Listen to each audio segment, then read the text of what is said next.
everybody. I'm Cassidy, one of your Indianapolis Colts cheerleaders, and you're watching the Believe in Colts podcast. Jerraud, this was interesting. I'm looking at the comments going through here, and there are some pretty wild ones. I'll tell you that much. Some people were not happy about how the Colts played this year,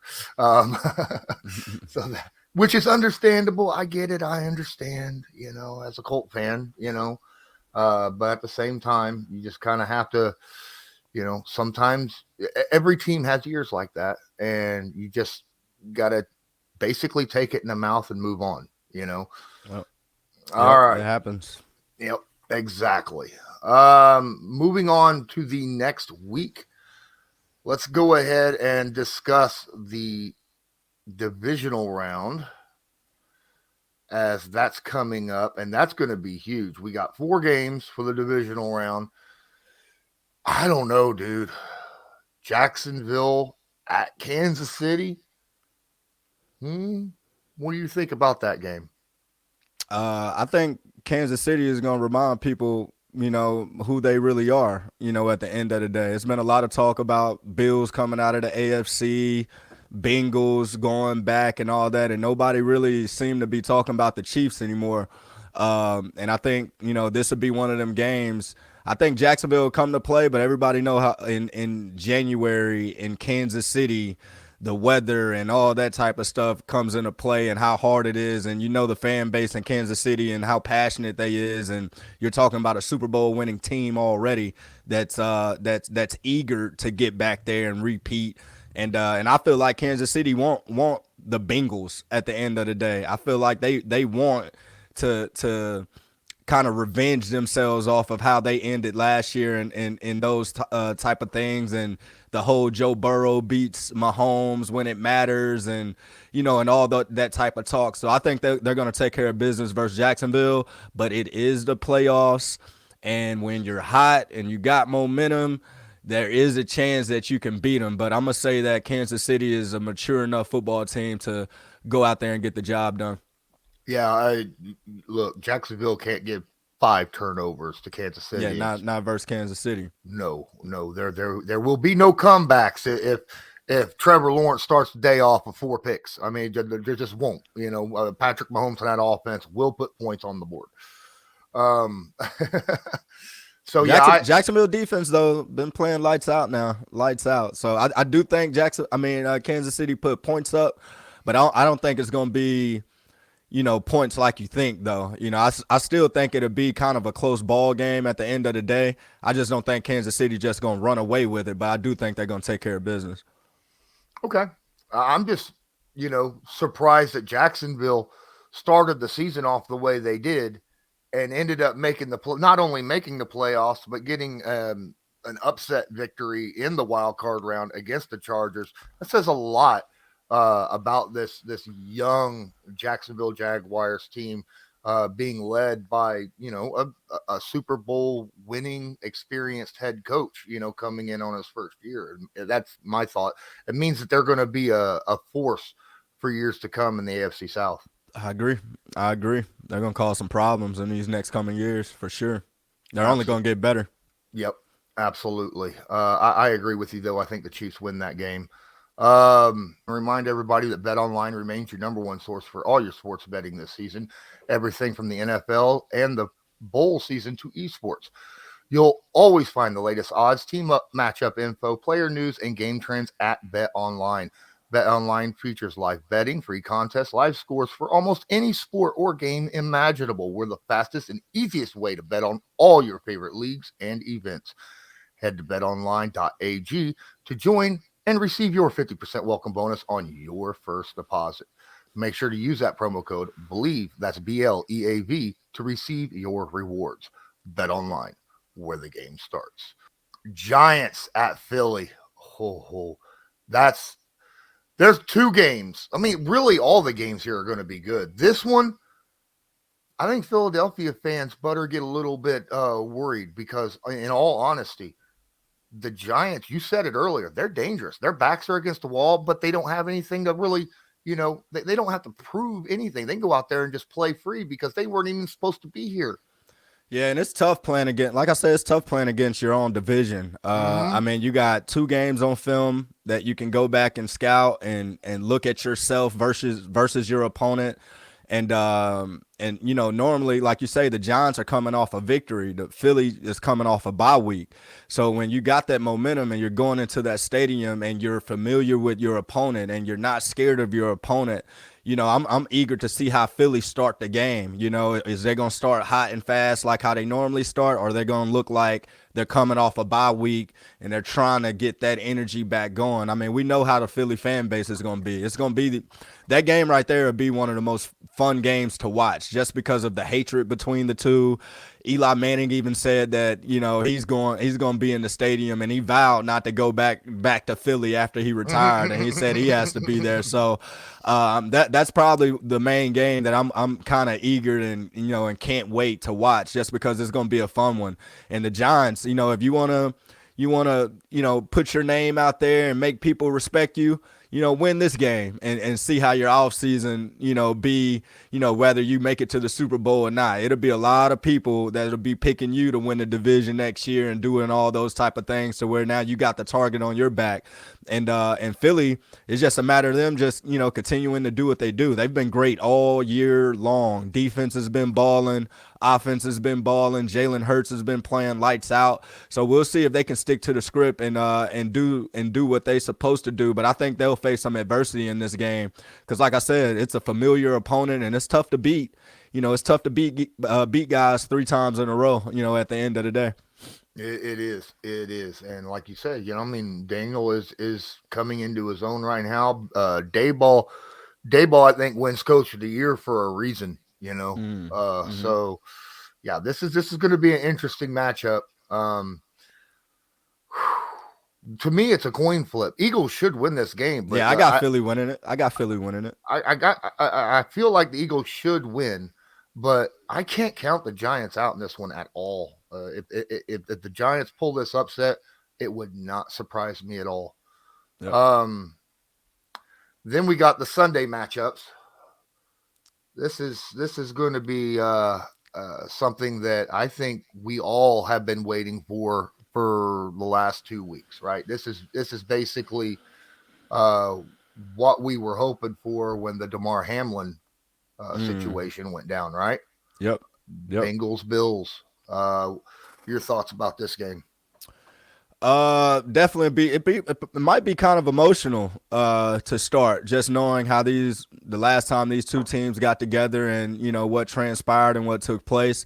So I'm pretty sure it might be kind of emotional, but once that ball's kicked off, everything's on the line. There's no tomorrow after that ball kicked off. Somebody's going to be advancing and somebody's going to be getting ready for a vacation.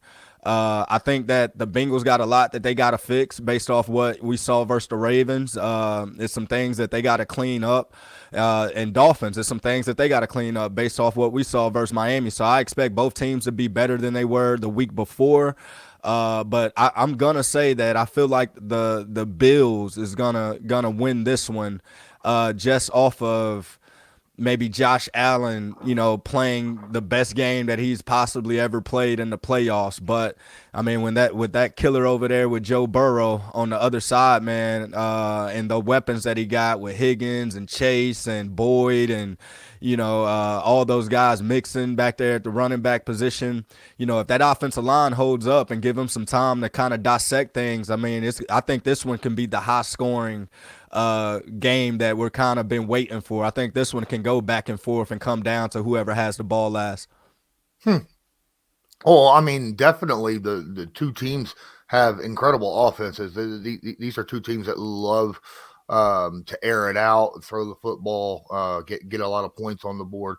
But as of late, I'm seeing more defense played in the playoffs than I have been, high scoring, I mean, occasionally you'll get that Patrick Mahomes, Josh Allen fourth quarter thing happen, that we saw last year. But for the most part, I've been seeing a lot of defense and a lot of mistakes, like last night, holy crap. Who would have thought that dude would have missed his first 4 extra points, right? I mean, when that kind of stuff sometimes really affects a player. Now, I don't think that's going to affect these guys because these guys have been in the playoffs. The Bills and the Cincinnati Bengals have been in the playoffs quite a bit over last year, obviously. But who knows? Who knows? It could happen to anyone at any time. Last game. Oh boy. Cowboys and Niners. That's going to be a fun game. That's going to be interesting. Cowboys, their first, like you said earlier, first playoff victory since the 90s, I think, right? Yeah, I think I said 94. Yeah, wow. That was the year I graduated, guys. Okay, from high school. I mean, my goodness, that's a long time ago. San Francisco Cowboys, thoughts on this game? I think this would be the first time we see Brock Purdy under duress, under some pressure. I mean, you look at, the Cowboys defensive line and what they did to Tom and those guys and kind of what they've been doing all year. I mean, they cause havoc up front. They're going to get to that quarterback. But when you look at, San Francisco's offense and the scheme and, how they set plays up, I mean, it's going to be one of those odd discipline type games to where the guys in the back end and the linebackers are really going to have to key on certain things to make sure that they are doing their jobs and their responsibilities. I mean, when you got Debo, you got to know where he's at everywhere on the field. Then you got Christian, you got to know where he's at everywhere on the field. Then you got Kittle, you got to know where he's at everywhere on the field. It's going to be one of those things to where our discipline and just responsible football from the defense of the Cowboys is going to have to be there. But when you talk about the Cowboys front four and the pressure that they bring without even having a blitz, I think that's going to be the key to the victory. If they can get Brock Purdy, hit a couple times, sack here, sack there, and just cause some pressure from just not being able to have to blitz anybody, I think that's going to be the key to the victory. Absolutely. Yeah, I do agree. I mean, Micah and Lawrence, they are two guys that can come in and really create havoc against young, inexperienced quarterbacks as Brock Purdy is. But again, we've seen that Purdy can make things happen with his feet too, Mm-hmm. So, if they come in and don't, come in under control and keep containment, Purdy can extend that play, either run with it or hit somebody for a massive gain as well. So, the Cowboys have to play under control even when they are playing that 4-man rush. So, again, I could see either of these two teams winning this game. I still think San Francisco wins it, though. I really do. Gotcha. Yeah, I might agree with you on that, but I don't know. It's something about the Cowboys this year, and I'm not even the biggest Cowboy advocate, but for whatever reason, I think they make it to the NFC Championship. So I think I'm gonna go with the Cowboys on this one. Okay. Well, I can respect that. They're playing some of the best football from that we've seen in the NFL this year. So I absolutely agree that's something that we could possibly see. But we didn't talk about the Niners defense and top defense in the league. Yep. What they could do against the Cowboys. I mean, that's not the same team. This isn't the Tampa Bay defense, So the Niners defense, I think, are going to cause problems especially against the run game. Dallas loves to really use, Pollard looks so good last night. Oh my goodness. What running that football. He looked really good. I don't think he's going to have those big 10, 15-yard runs as often as we saw against the Niners, though. I don't know, man. We're well into it. Anyone have any questions for Jerraud? Feel free, drop them in the chat right now. I've been looking in here and not seeing a whole lot. What do you think about seeing Ty in Dallas and playing the way he's playing over there with the Cowboys? It's good to see my guy Ty out there, still catching the ball and showing that burst and speed that he has. I think he's definitely going to have to kind of come up big. It's going to be one of these games, maybe this next one, to where he's going to make a big play or two that kind of change the outcome of the game. I mean, I think everybody is, I don't want to say people forgot, but, when T.Y. stretches that field, I mean, it's a real threat. So I feel like that he's going to have a big catch in this next one that kind of solidify the game a little bit. He had some big catches last night on third down, but I think he'll have some to where he stretched that field and remind people of that speed. There you go. There you go. A lot of Colts fans would love to see that. There's a lot of people out there rooting for the Cowboys just because Ty is on that team right now, and I understand that. I understand why that is. Your thoughts about C.J. Stroud and waiting until the last moment to declare for the NFL draft? I don't think that was an issue. I think he kind of was weighing all his options. I mean, a lot of people got to realize these guys are making money right now. So even though I know that it's life-changing money that he'll get in the draft, but at that same token, if you feel like, you haven't accomplished what you want to accomplish personally at your school and you're thinking about coming back, just to kind of do some more that you already had planned, I think you should definitely, consider that option. I mean, you're talking about graduating, you're talking about trying to win the Heisman, win a national championship, get back to the Final Four, do all these type of things, because once you leave college, man, it's all business from there, even though it's a little business right now, but you're not going to have that same joy and that same bond and friendship with your teammates that you've been with for the past 4 or 5 years. Once you get in the league, every year the roster it's a turnover of guys in that roster every year. You got to learn new faces, new names, new coaches, new everything every single season. So I can definitely understand how some of these guys are really weighing their options and taking their time and making these decisions. Because like I said, I mean, a lot of these guys are making millions, right now they're making millions in college. So sometimes that money can wait a little bit if you feel like you haven't accomplished what you want to accomplish yet. Absolutely. D.S. Goodmore has a good question in here. Says, what are your biggest wants? What do you think the biggest needs for the Colts are this draft and free agency? Well, I feel like after they get a head coach, and kind of sort everything out on priorities, which I think everybody know the quarterback position is the priority, but you just don't want to have your eyes set on one specific quarterback and then your head coach system or the offensive guys that he bring in and that quarterback don't match or don't fit. You don't want to be stuck in a situation where, you got to develop another guy. I think you got to get a head coach, get a head coach, not a GM, and figure out what system you're going to be running going forward, and then make your picks, make your decision from there. I mean, obviously you got Stroud, you got Bryce Young, you got the possibility even trading up, and with the Bears possibly, and going that route with Justin Fields. So you got a couple different options on the table. But I still don't feel like it's a quarterback in the draft that's just, can't miss type prospect. Mm-hmm. I feel like a bunch of these guys are going to be great, great players. Don't get me wrong, but I feel like a bunch of these guys are similar in that aspect to whether it don't matter if you get Stroud, Bryce, or the next guy, you're getting a pretty decent, good quarterback at the end of the day. But I think you want to get the right one that fits whatever system is going to be, your offensive system going forward. Loyalist drops in here. Do you think the Colts turnaround is a 1-year situation, or is it going to take multiple years to get back to where they were? I don't think it's I don't think today's NFL is like a build up or we're rebuilding for multiple years or anything like that. I think it's a year to year basis in the NFL. I mean, we're talking about Jacksonville, who won what, 3 games last year? Or something like that, and they're in the second round of the playoffs this year.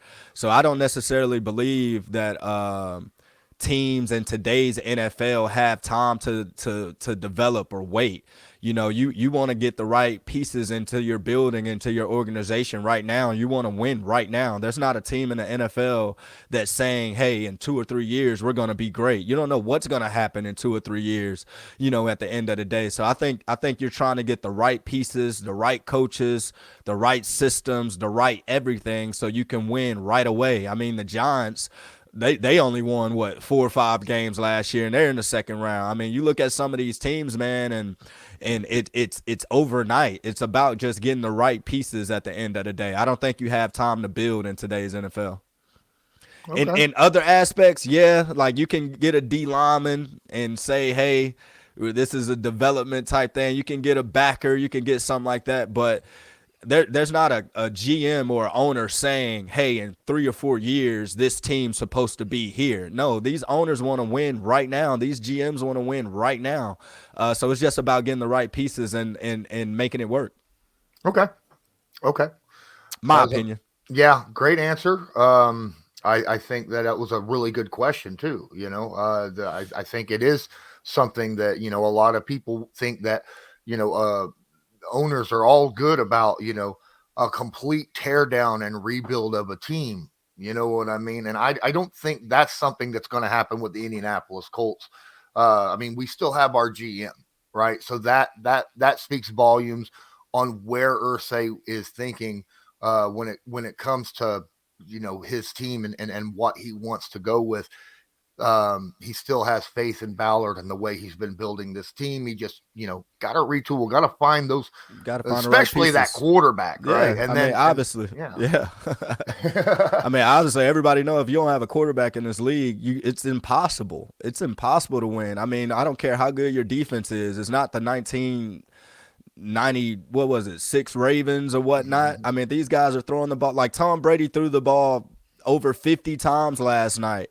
You know what I'm saying? So, I mean, of course, they didn't play well or they didn't get it done, but it don't matter how good your defense is. I mean, it's week to week to where you can get beat. You need an offense. You need a quarterback to win games. And, I mean, that's just how it is. I mean, you got to reload. You can't necessarily think rebuild. Absolutely. And I just want to say something. Ancient Atomic Immortality. He says 5 years ago, Luck retired, so you know what that means. He still drafted a guard 6th overall, skipped on Hurts, skipped on Deebo Samuel, skipped on A.J. Brown, skipped on DK Metcalf. I can tell you right now, every team in the NFL skipped on every single one of those players.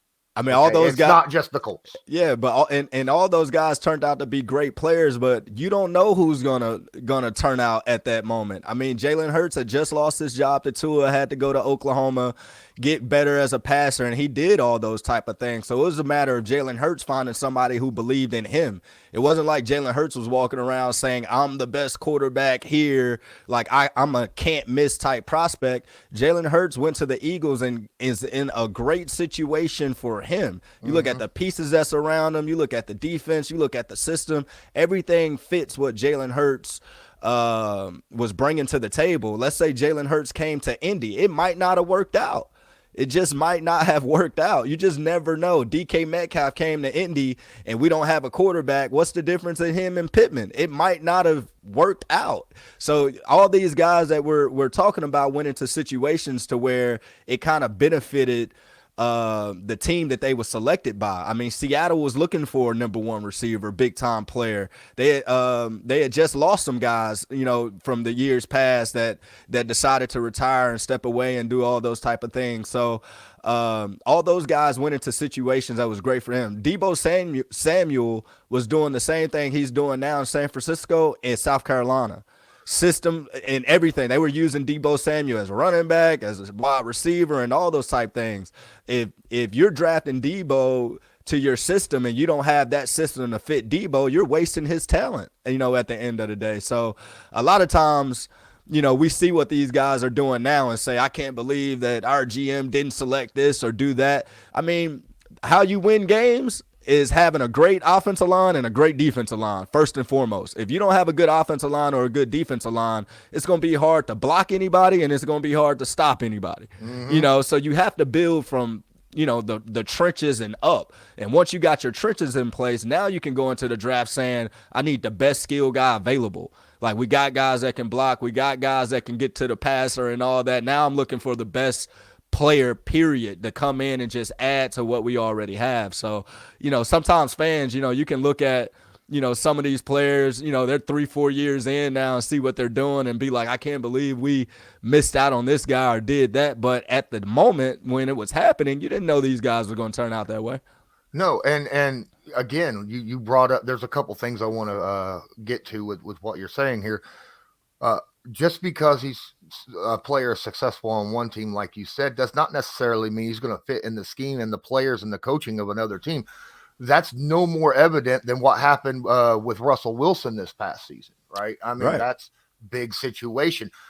I mean, look at Trevor Lawrence. Yeah. The year before, he looked horrible with Urban Meyer and everything. Then all of a sudden, you get a whole new staff, and you're looking at Trevor Lawrence like, oh, my gosh, he might be – top 10 quarterback next year, like, oh, now I see the arm they were talking about. Oh, now I see the athletic ability and all these type of things that, got him drafted number one. Everything matters in the NFL when you're talking about making things work. And it's from top down, the right GM, the right head coach, the right assistants, the right system, everything, everything matters. Absolutely. And you sitting here talking about earlier, you were a former defensive back in the NFL, and you just hammered down on Ballard's philosophy, build in the trenches. That's the most important part. I think that speaks volumes on how important it is to get talent up front on both sides of the football.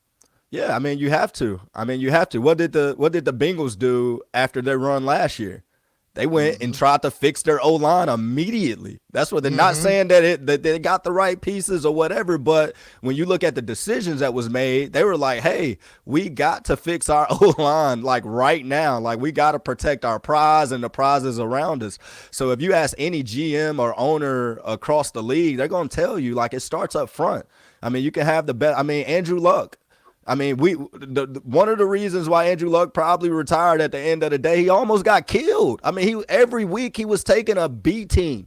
I saw him as a rookie, being his teammate, like, man, I don't know if he's going to get up from this one or get up from that one. Like, some of the shots that he was taking, like, you have to build from the trenches and up, so if you don't got anybody to protect these guys, I mean, even Joe Burrow last year, we thought that he wasn't going to get up a couple times after a few of those shots. So, I mean, you got to have at least an average O-line, D-line to even compete, so say that you have an elite O-line, D-line, it makes everything else around you a lot easier. Well, 2 years prior, a year prior to that, after Mahomes got annihilated in the Super Bowl, right? What they do, they went out there and spent everything they had on the offensive line to give Patrick Mahomes time and be able to run that football. Yep. So, yeah, absolutely. Yep. Last question here before we end up going. Do you want a young, dynamic, offensive-minded or defensive-minded head coach, I guess, or an experienced? Do you want a young or an experienced head coach? So if you get a young head coach, you just got to have some experienced coaches around him. I mean, you got to think these young guys bring a different type of energy to your locker room and to your team, and sometimes that's needed, especially in today's game and how some of these kids now are coming into the league. They're used to the younger coaches, even from college. It's more young coaches around the college game now just because they can relate better to some of these kids. And I'm not saying that you don't need an experienced coach. Yeah, I mean, if you got an experienced coach that checks the boxes that you think that's needed to be a head coach and lead your organization, by all means, let that experienced coach come in and do it. I mean, we see Doug Peterson and what he's doing with a young team in Jacksonville. They needed a veteran style coach that knows what he's doing and been around the block, in the NFL to lead these guys. And then when you look at maybe the coach situation, you got some veterans in your room. You got, a good mix of veterans and a good mix of young players that, maybe you just need somebody that can relate to both, whether it's a young guy or a veteran guy, so I'm not against either. It's just a matter if you get a young, experienced coach that haven't been a head coach before, let's just say DeMeco Ryans, you expect that it be some offensive assistants and defense assistants around him that's more of the veteran style type coaches to kind of help him navigate some of the challenges that you have as a head coach. All right. I think that's going to do it for this live stream. I appreciate everybody that's been in here. Please, if you have a moment, smash that like button and subscribe if you're not subscribed. Jerraud, as usual, man, I appreciate you coming on, hanging out, talking, answering questions. Love picking your mind. You have a great football mind, and I love your. I respect everything that you bring to the table. Thanks again, man. Appreciate you. I'm Lawrence Owen. That was Jerraud Powers, Rodney McLeod. This was Believe in Colts, brought to you by Bet Online, and as usual, go Colts. Do you believe?